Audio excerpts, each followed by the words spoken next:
So why are truck drivers with bought out equipment able to withstand a recession? How low can they go with freight rates, and what is their break-even point?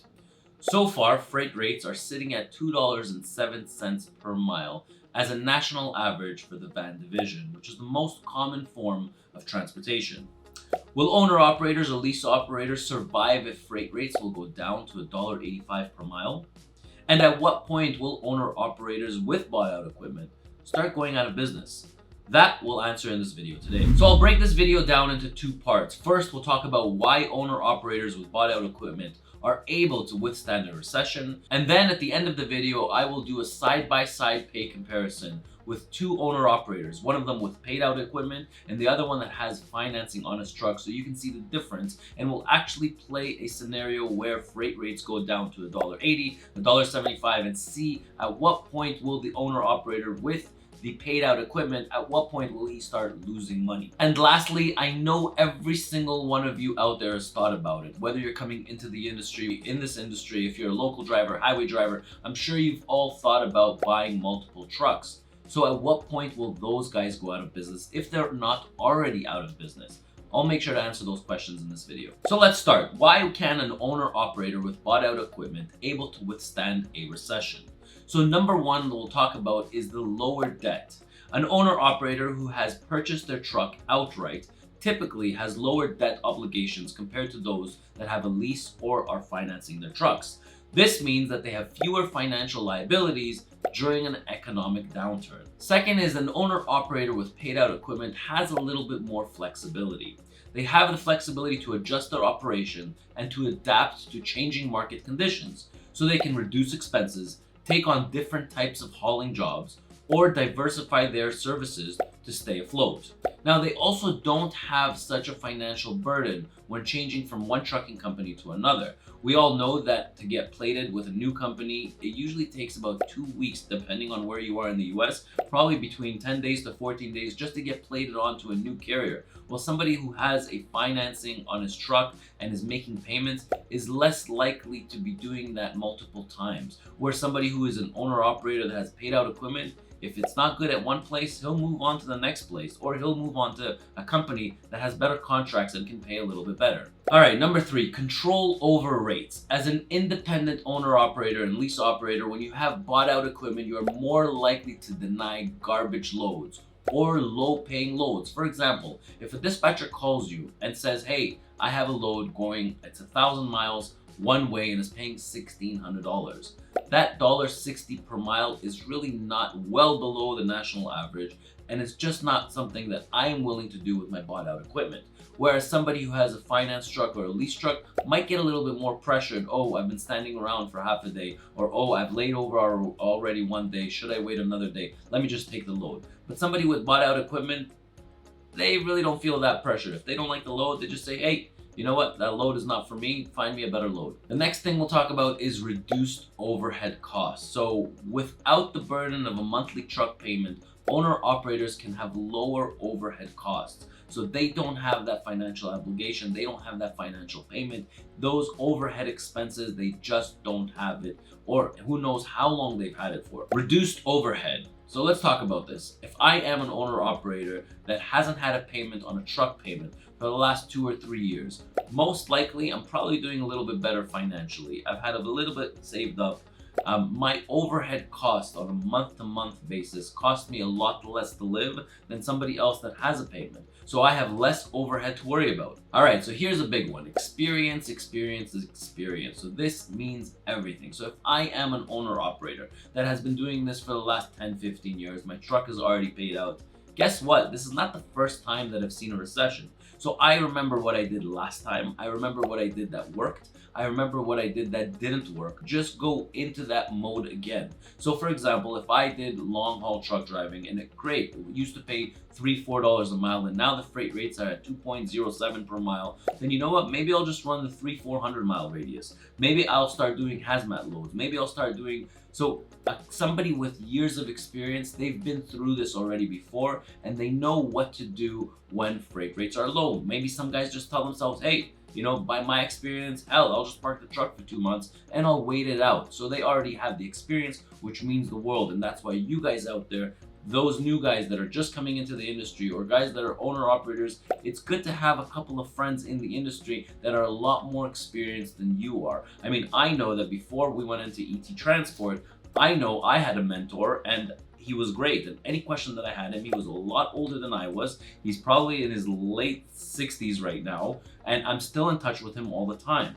Yes, obviously I probably need him less and less over the years as the company grew and I became more and more confident in what it is that I'm doing, but you all out there should have the exact same thing. A truck driver or an owner operator that has been a lot longer than you are in the industry, so you can ask for guidance and support during these difficult times. In a lot of my videos and my prior videos, I always talk about the importance of getting into something that will give you passive income, whether it's stocks, whether it's a savings account, whether it's a rental income property, whatever it is that you can think of that can give you just, a few dollars on the side without you having to work, without you having to be there. That's considered passive income. And when you have passive income, then you are more likely to withstand a recession or a decrease in freight rates.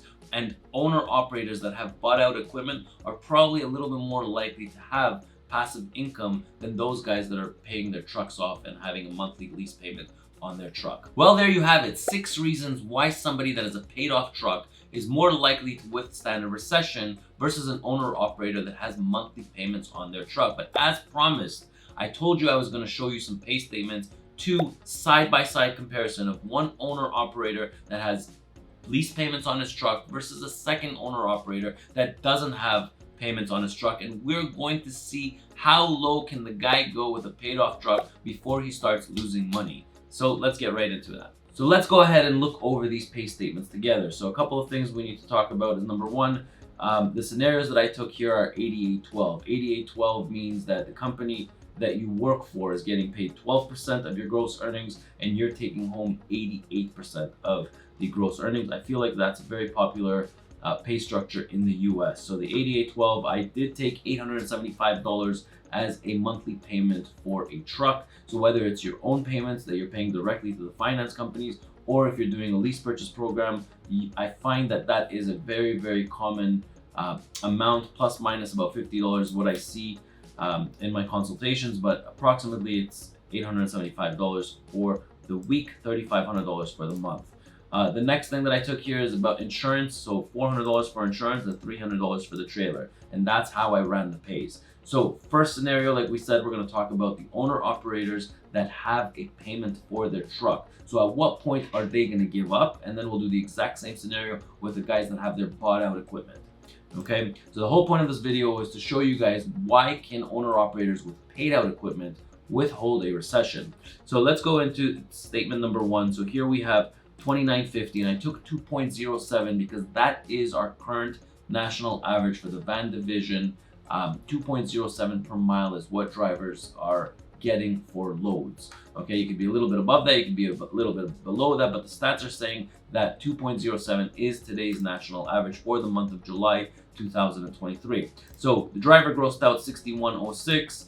The deductions are over here, 12% for the company that you're working for, the truck lease, the fuel that you're going to be paying, insurance, trailer, $125 for tolls and bridges, accident insurance, and then registration, which is your plates. So driver number one made $1,998. That's if the entire week there was no repairs, no maintenance. He grossed out $2,950 per mile at 2.07. Now, let's also remember, let's keep this number over here that's highlighted. It's 1917. Why do I have this number? Because that's what a driver would make working for a company as a company driver.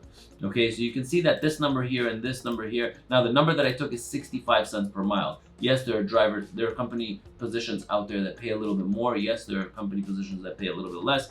But if you're in the US, you should not have a problem finding a job getting paid 65 cents per mile. I know that that's what we pay in our terminal in Atlanta, Georgia. But 1917, we'll keep that number in mind for every single one of these pay statements. Okay, so 1998 is what this driver took home weekly as an owner operator with a payment for his truck. Okay, now scenario number two is if the freight rates fell to $2 per mile. So I ran the exact same scenario, exact same mileage. If freight rates fell to 2.0 per mile, so just 7 cents below the first one, The driver's already making $1,816, which is less than what a company driver is making. So yes, I mean, $100 here, $100 there, I would continue being an owner operator. But what happens if the freight rates would fall to $1.85 per mile? The driver brought home $1,246. We're talking about without a blown tire, without not even a single tire repair, not an oil change, nothing here is accounted for. It's only if the truck ran $29.50 per mile, this is what his weekly pay would be. Now you can see here that $1,917 is what the driver would get if he was working as a company driver. Now at this point, you already start questioning, should I continue working as an owner operator? It's not worth it already. So if you had a couple of consecutive weeks getting $1.85, $1.90, you kind of monitor it week by week, and you start telling yourself, okay, let's try one more week, let's try 2 more weeks. So now let's get into the last scenario. If freight rates drop to $1.75, and a lot of owner operators are getting paid $1.75 on some of the routes that they're running, and this is where you start telling yourself, okay, you know what, I refuse to continue running my truck. And this is where people are at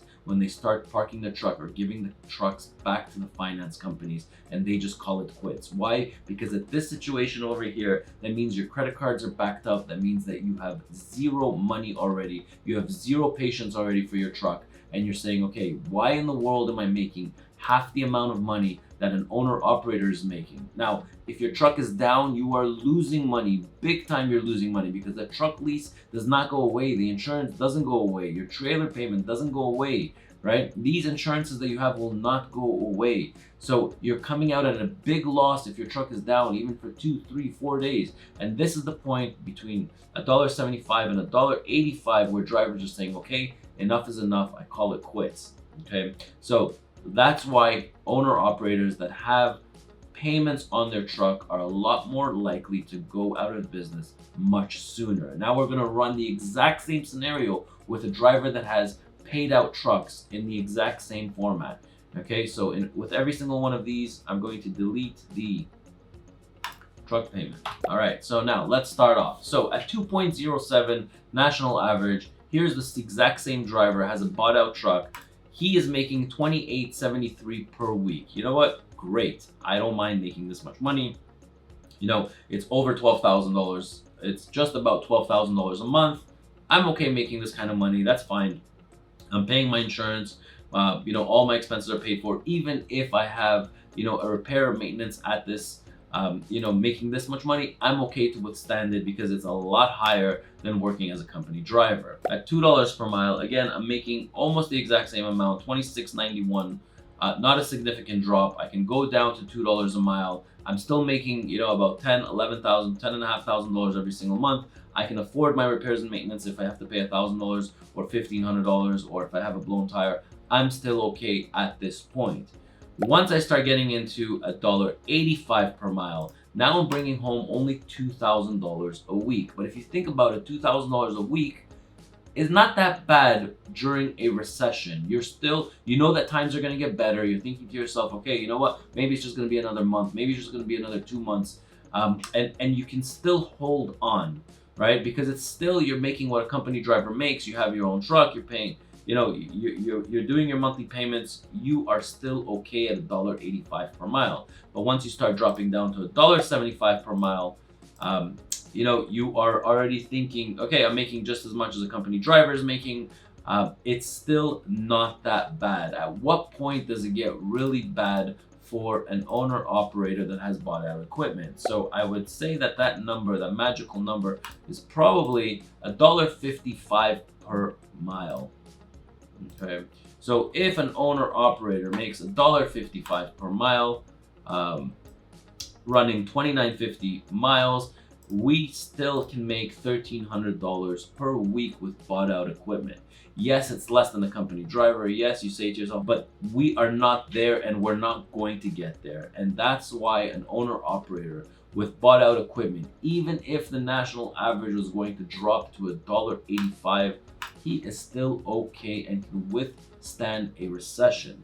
And that's why drivers with bought out trucks are much more likely to withstand a recession than owner operators that have payments on their trucks. Well, I hope you learned something from this video. I'm working on 2 crazy videos, okay? I promised you that you're gonna see what an owner-operator makes with 2, 3, and 4 trucks, small fleet owners, what they make, where's their break-even point, and where do they crash when they have a payment to pay for a driver. That's video number 1 that I'm working on. Now, if I put that information into this video, it's going to be a 30-minute video, so I decided to make new videos. So make sure you're following this page to watch that video that I'm working on passive income when owning a 2nd, 3rd, and 4th truck. Does it actually make sense to own 2, 3, 4 trucks? Well, make sure you're a subscriber to this channel and you'll find out.